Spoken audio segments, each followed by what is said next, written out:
Today, I want to inspire you to take up 3D printing and painting as a hobby. And I'm going to do that by showing you how I painted this beautiful design from Sanix 3D of Harley Quinn. I'm going to show you how I use airbrush and paintbrush to create beautiful shades, and also how I was able to make those custom tattoos.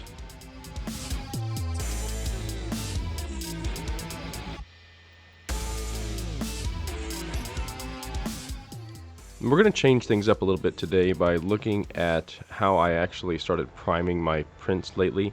I started using these primers from Color Forge. They are a lacquer primer in a can, and they work really well because instead of having to start with a black and white base on everything, there are instances where I can actually start with a color, like red in this case, or pink for my base of my skin tones.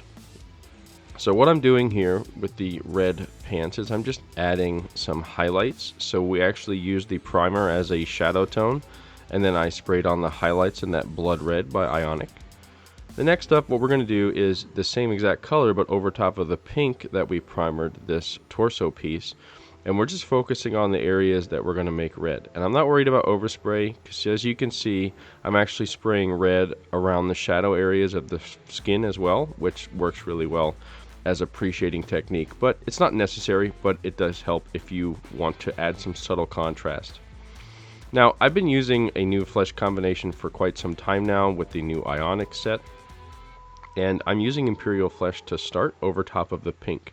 Now, as you remember, I did prime these parts in pink right out the gate, so I didn't have to do a zenithal or white and black, anything like that, and there's no black parts to create an unwanted shade. So everything is pink to start, and then I'm spraying Imperial Flesh over top of all of the flesh parts, which is a nice mid base color for flesh. Now, specifically with her face, I actually started with elf skin, which I'll show you here in a minute.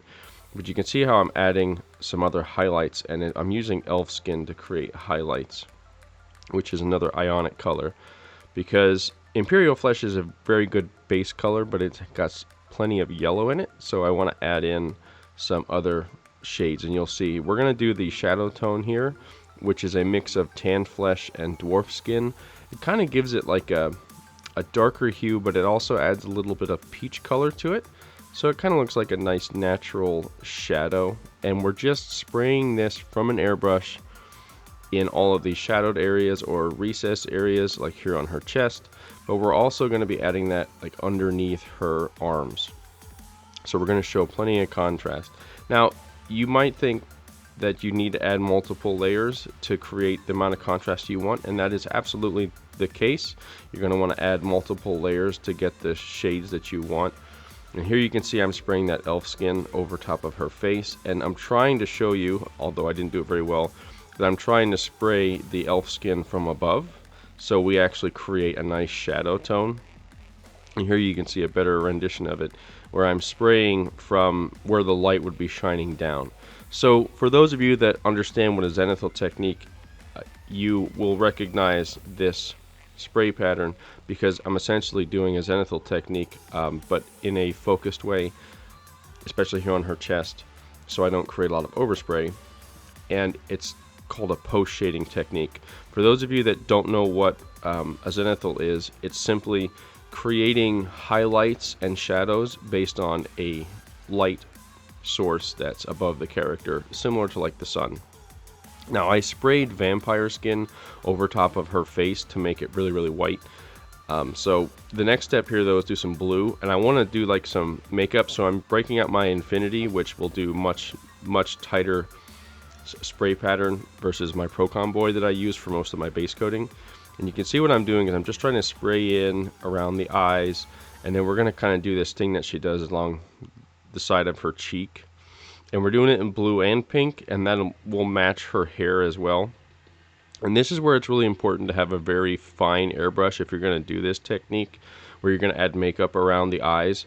It's very common and easy to do, but you have to practice and get comfortable with it first. So I sprayed this hair with vampire skin because it's a very light whitish red color, and then I'm adding in dry brushes of this Dunkelgelb, because what I'm trying to do is create like a very, very, very light blonde. Because if you ever look at Harley Quinn, her hair is almost white blonde, and it makes it a really good base for adding in those colors. So these are the colors I used. I used light magenta on her face as well. So the same colors that I used on her face for her makeup are the same exact colors that I used for her hair.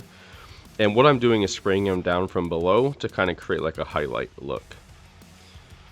After that, we have a few little details to paint all over this model. And when I say a few little details, I mean a lot. There's a lot of little details on this character between the belts and the little diamonds.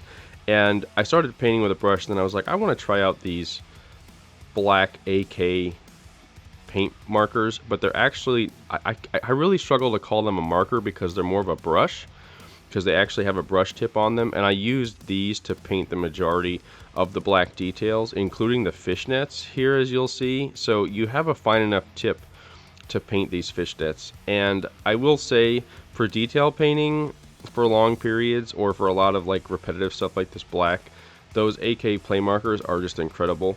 Now this chrome marker I used on the belt is a different kind of AK marker. It's from the original set, just like this gold. There was a set that AK made a while back, and it has a totally different tip on it. It's very hard of a tip, and the paint flows out, but it's a metallic, and it is very, very shiny when it's finished. So as you saw there on that gold buckle. Now again, here you can see more of that black marker I'm using. And then I switched over to dark skin for all the leather that's all over the place. It's a really nice color from Ionic that works well for leather, but you can use any kind of color really for leather. That's like a rust or brown color. Works really well. I wanted to add a little bit of contrast here, so I just dry brushed some very dark gray over top of her leather black outfit here that she's wearing, the top. And you can see there how it brings out some of the details. So it's really, really coming together with all those little details. Now, I wanted to add more of a leather look than just flat brown, so I used this dark leather to kind of stain certain parts of it. And again, this is AK's Quick Gen. So this is, for those of you who aren't familiar, AK Quick Gen is very similar to like Army Speed Paints or like Citadel. So if you're looking for an alternative that's not so pricey like Citadel, AK Quick Gen is really awesome, and I do have those in my store at relentlessstormmodels.com if you're interested. Now, here you can see this is the new metallic marker you saw there for a moment versus the old one. You can see the tip difference, and look how shiny though the metallics are in that gold. It's really incredible. Now this was kind of cool. I actually had to research this and find some good photos to reference for painting the details in gold on this gun. So I'm using a very fine brush. I think it's like a 3-0 brush, and some gold from Atom, the Atom range of gold, which is really, really great metallic for brush painting. And there you can see all of the little words and symbols and everything that was on there. It says like love, hate around the where the bullets go in the barrel. So with the revolver part of it. So pretty cool gun with lots of cool little details on it. Yeah, now going on to her portrait, we're gonna see that I always start with all the black details, just because it's easy to cover them up if I make a mistake later. And it's kind of the starting point because we're outlining all of her eyelashes and her eyebrows.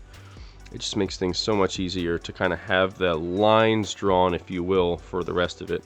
You can see I'm adding in then her very, very bright red lipstick that she always wears. It's incredible to see how she dresses up herself. She's just so over the top.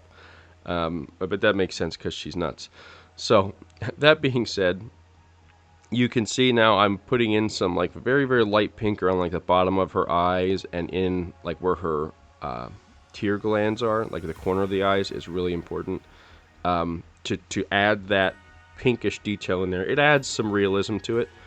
And then we're going to paint her eyes blue, and I'm actually using a different combination of blue here. I think this is like Storm Blue from Ionic, and then I'm using a very, very light blue over top. And I forget which light blue color it was that I used over top, but it adds just a nice It looks blue, but it doesn't have that unrealistic looking blue eye color. I think it just really matches well.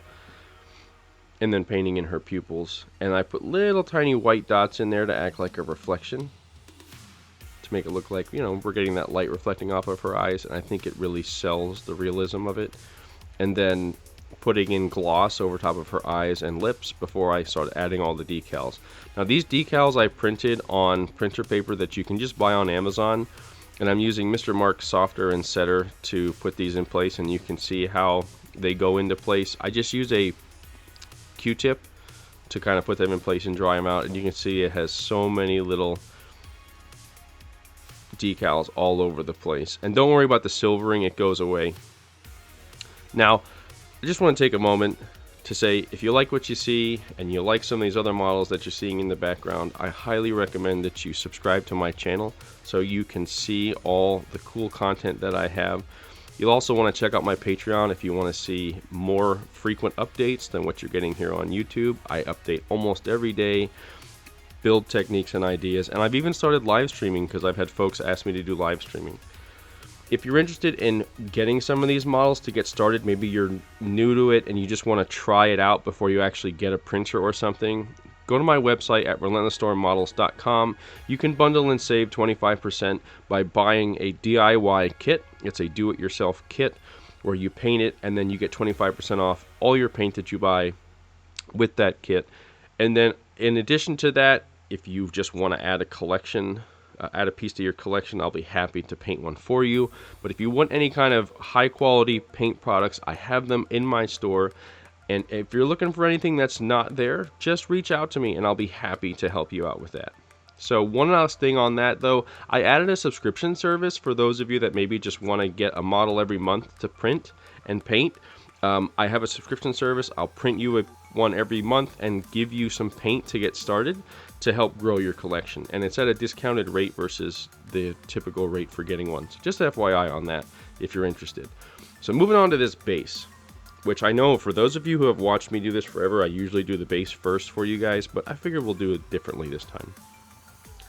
So obviously you can see I painted the base gold. We have the different card, what do we want to call those? The hearts, the diamonds, the spades, and the clubs all over the place. And we gave them some color. And I tried the AK red, but it was a little bright for my taste for what I was doing here. It probably just needed more layers, but I just went to a darker red. And then I dry brushed the wood and just sprayed it with the Quick Gen wood from an airbrush. And you can see how realistic that wood starts to look. It really brings out like a grainy look, which is what I wanted. And that's really, with in addition to the hammer that I forgot to talk about. Yeah. The hammer was done the same way, except there's blood splatters on the hammer you can't even see. But I'm going to be quiet now and let you just enjoy this montage of how beautiful this piece turned out.